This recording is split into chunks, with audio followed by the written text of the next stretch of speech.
नमस्कार दोस्तों, पौराणिक रूप से लेकर आज तक एक ये तथ्य बहस का विषय रहा है कि संभोग करते समय स्त्री या पुरुष दोनों में से सबसे अधिक मजा किसको आता है। आज तक विज्ञान भी इस बात का पता तक नहीं लगा पाया है कि संभोग के दौरान स्त्री या पुरुष दोनों में से किसको सबसे अधिक आनंद आता है। लेकिन आपको ये बात जानकर हैरानी होगी कि आज से हजारों साल पहले लिखी गई महाभारत में इस बात को स्पष्ट किया गया है। आज के इस वीडियो में हम आपको महाभारत में वर्णित इसी घटना के बारे में विस्तार से बताने जा रहे हैं। नमस्कार दोस्तों, आप सभी का हमारे YouTube चैनल में हार्दिक स्वागत है। वीडियो में आगे बढ़े उससे पहले है आपसे एक छोटा सा निवेदन कि यदि आप भी हैं भगवान शिव के बहुत बड़े भक्त तो कमेंट सेक्शन में हर हर महादेव लिखना बिल्कुल मत भूलिएगा। महाभारत में वर्णित कथा के अनुसार एक बार पांडुपुर के युधिष्ठिर अपने पितामह भीष्म के पास पहुंचे और उनको दंडवत प्रणाम किया। तब पितामह भीष्म ने युधिष्ठिर को आशीर्वाद दिया और कहा, हे वंश, आज तुम चिंता में लग रहे हो, बताओ तुम्हारी क्या दुविधा है। तब युधिष्ठिर ने पितामह से कहा कि पितामह, मैं एक दुविधा में फंस गया हूँ, क्या आप उसे सुलझाने की कोशिश करेंगे। तब पितामह बोले कि पुत्र, पहले तुम अपनी दुविधा बताओ और उसके बाद मैं उसको सुलझाने की कोशिश करूंगा। उसके बाद युधिष्ठिर ने भीष्म से कहा कि मैं कई दिनों से एक प्रश्न का हल नहीं ढूंढ पाया हूँ कि संभोग के दौरान स्त्री या पुरुष में से सबसे अधिक आनंद किसको आता है। उसके बाद पितामह ने युधिष्ठिर से कहा कि पुत्र, आओ मेरे पास बैठो, मैं आपको इससे जुड़ी भंग स्वाना और सकरा से जुड़ी कहानी समझाता हूँ। उसके बाद युधिष्ठिर पितामह के पास आकर बैठ जाते हैं और भीष्म कहानी शुरू करते हैं। भीष्म कहते हैं कि ये धर्मराज, बहुत साल पहले भंग स्वाना नाम के एक राजा हुआ करते थे। उसकी न्याय प्रणाली के कारण उसकी प्रजा हमेशा आनंद में रहा करती थी, परंतु दुर्भाग्य से उसकी कोई संतान नहीं थी। और एक बार राजा ने पुत्र प्राप्ति की इच्छा से एक यज्ञ का अनुष्ठान करवाया और उस यज्ञ का अग्नि अग्निशटुता था। उस यज्ञ में केवल अग्निदेव का ही आदर होता था। ये देखकर देवराज इंद्र नाराज हो गए और राजा भंग स्वाना पर अपना गुस्सा निकालने के लिए मौके की तलाश करने लगे। कई दिनों तक चले इस यज्ञ में राजा भंग स्वाना से कोई गलती नहीं हुई और ये देखकर देवराज इंद्र उनसे और अधिक नाराज हो गए। और एक दिन जब राजा भंग स्वाना शिकार के लिए वहां से निकले, तब देवराज इंद्र ने सोचा कि अपने अपमान का बदला लेने का ये सही समय है। और जब राजा भंग स्वाना जंगल में शिकार करने के लिए गए, तब देवराज इंद्र ने उन पर संभोग मंत्र छोड़ दिया, जिससे राजा अपना शुद्ध बुद्ध खो बैठे।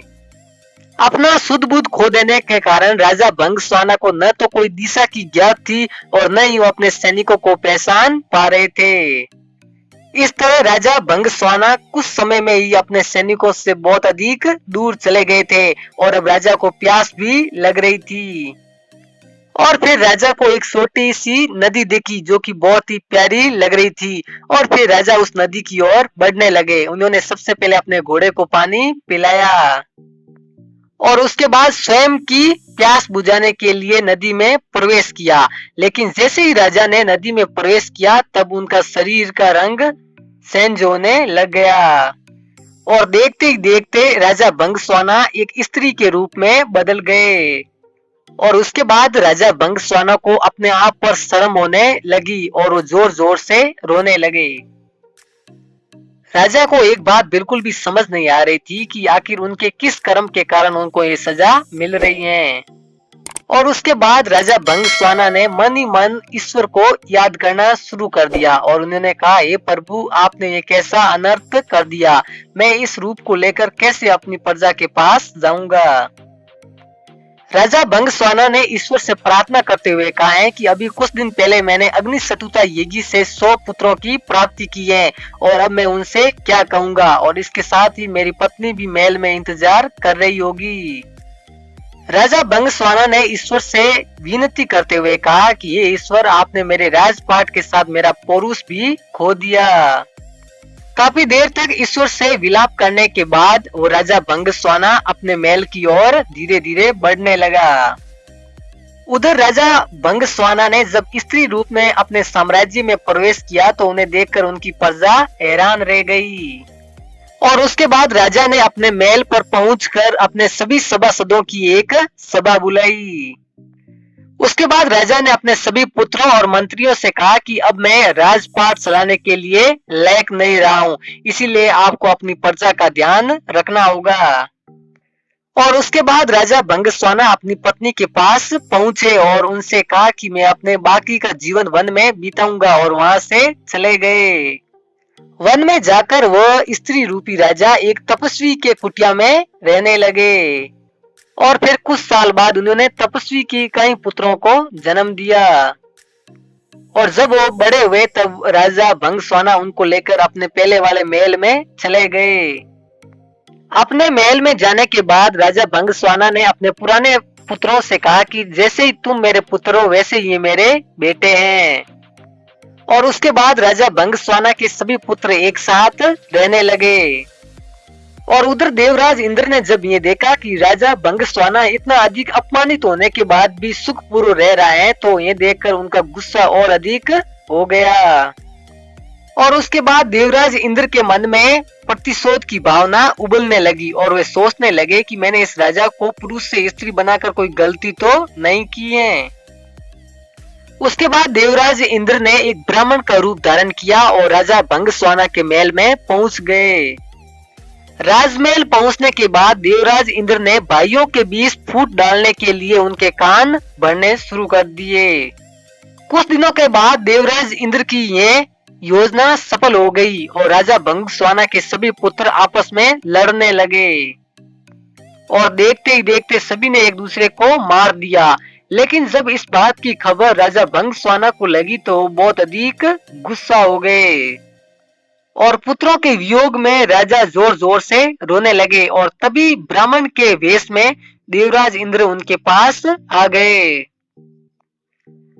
और ब्राह्मण ने राजा भंगस्वाना से कहा कि पुत्री तुम रो क्यों रही हो। और फिर राजा भंगस्वाना ने उस ब्राह्मण से पूरी की पूरी कहानी बताई।